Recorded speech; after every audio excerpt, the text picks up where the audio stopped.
Good day mga tol, ako nga pala ulit si Eugene, ang mga Trip ni Negro sa Facebook, Trip ni Negro sa YouTube. Well, magre-review tayo ng ano ngayon, ng pagkain.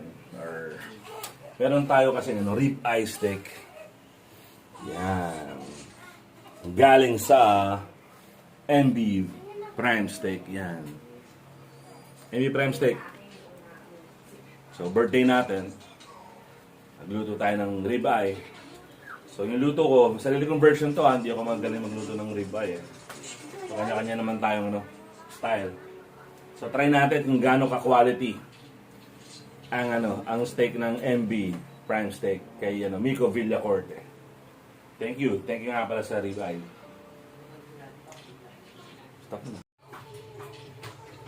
So, ayun. Ganito lang ako kasimple mag-steak. So, salt and pepper lang talaga. Yan. Maging generous kayo sa sa salt. Pero dapat pinatuyo nyo na. Towel dry. So, tinisyo ko na to kanina. Ewan ko anong tawag dyan. Yan. Kabilaan.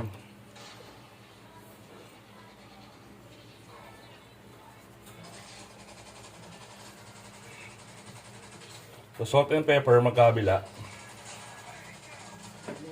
Pahirin nyo mabuti, ha?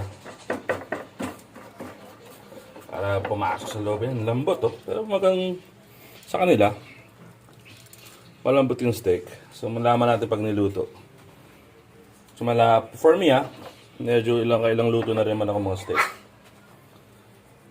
Malaman mo talaga pag quality yung steak. Pag yung pag niluto mo, malambot pa rin. Gandang quality yun. Ibig sabihin, maganda yung baka, maganda yung steak. Kasi yung iba, maganda lang tingnan. Pero pag niluto mo, matigas. Kahit well done o medium rare o matigas siya. So yan, salt and pepper lang kabilaan. Tapos naglalagay rin ako ng, iba gamit canola oil eh. Ako lang, olive oil pwede na.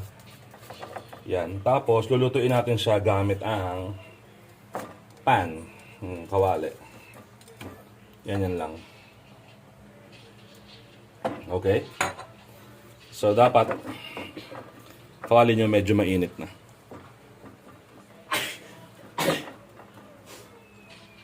Yan. Pag medyo mainit na, init ko ng pan, lagyan na natin ng oil. Yan. Yan.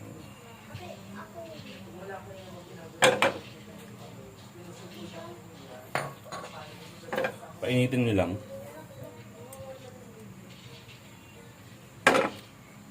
So, marunong naman siguro na kayo tumingin kung anong mainit, Then, kawali natin. So, ako medium heat lang ako eh. Mas maganda lang hindi masyado mainit. Mas mabagal nyo dyan lulutuin. So, medyo mausok to. Yan.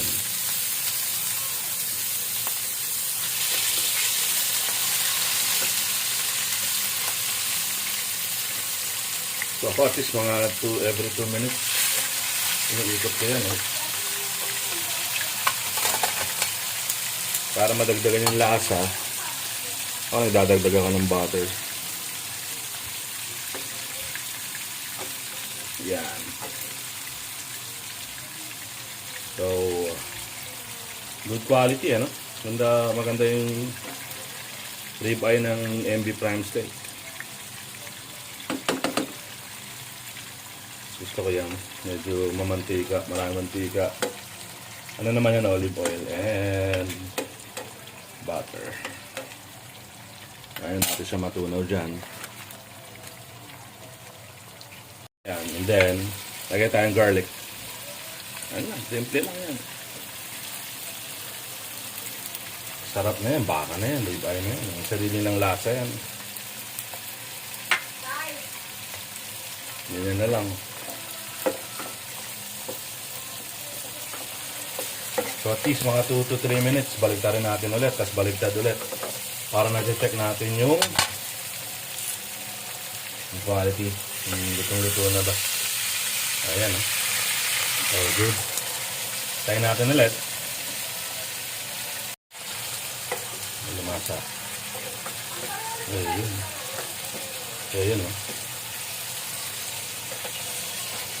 Bawang, lalasa yan. Garlic. Salt and pepper yan. Ganyan lang ang ka-basic. Magdadala dyan yung quality na ng steak. MB Prime Steak yan. Nico Villacorte. Nalaman natin mamaya. Hihiwain naman natin ito sa harapan niya.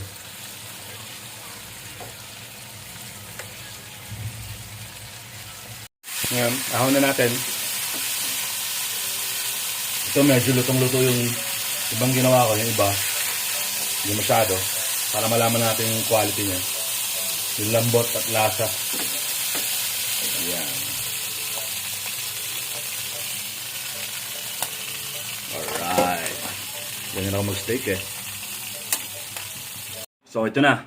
Naluto na natin. MB Prime Steak Rib Eye. Ayan. From Mico Villacorte. So, ito lutong-luto. Ito hindi masyado. So, tingnan natin.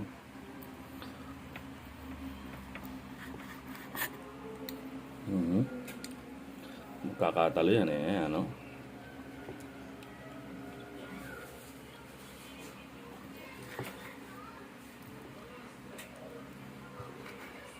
Alaman natin. So natin.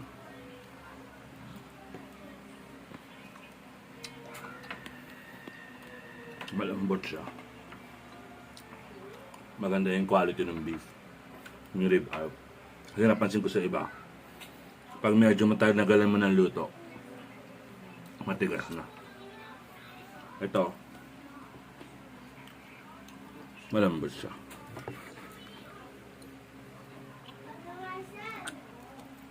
Malambot. Crap. Crap. MB Prime Steak. Hindi ako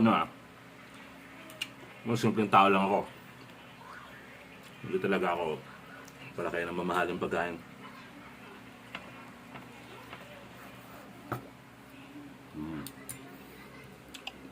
Ito yun.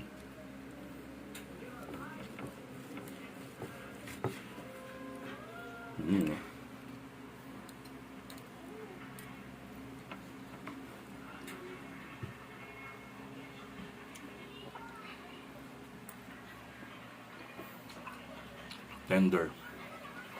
Yung nakakatuwa dito, para-pares sa kala nila para-pares ng ribeye. Hindi, for me hindi.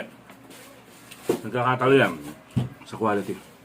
Yung kahit lutong-luto na, takal mo na niluto, malambot pa. Malasa yung iba kasi. Lutuin mo na sandali. Matigas. Ito MB Prime Steak. Malambot. Try nyo. Search nyo yung page nila. MB Prime Steak. Pag-order kayo na ribeye, may delivery sila. QC area. Try nyo. Recommended ko to. Thank you. Sa panonood, follow, subscribe, share, like ang mga trip ni Negro sa Facebook, trip ni Negro sa YouTube. Iba-ibang trip to. Yun. Pa-support mga tol. Food vlog, travel vlog, moto vlog, family vlog, halo-halo. Maraming salamat. Thank you sa inyo.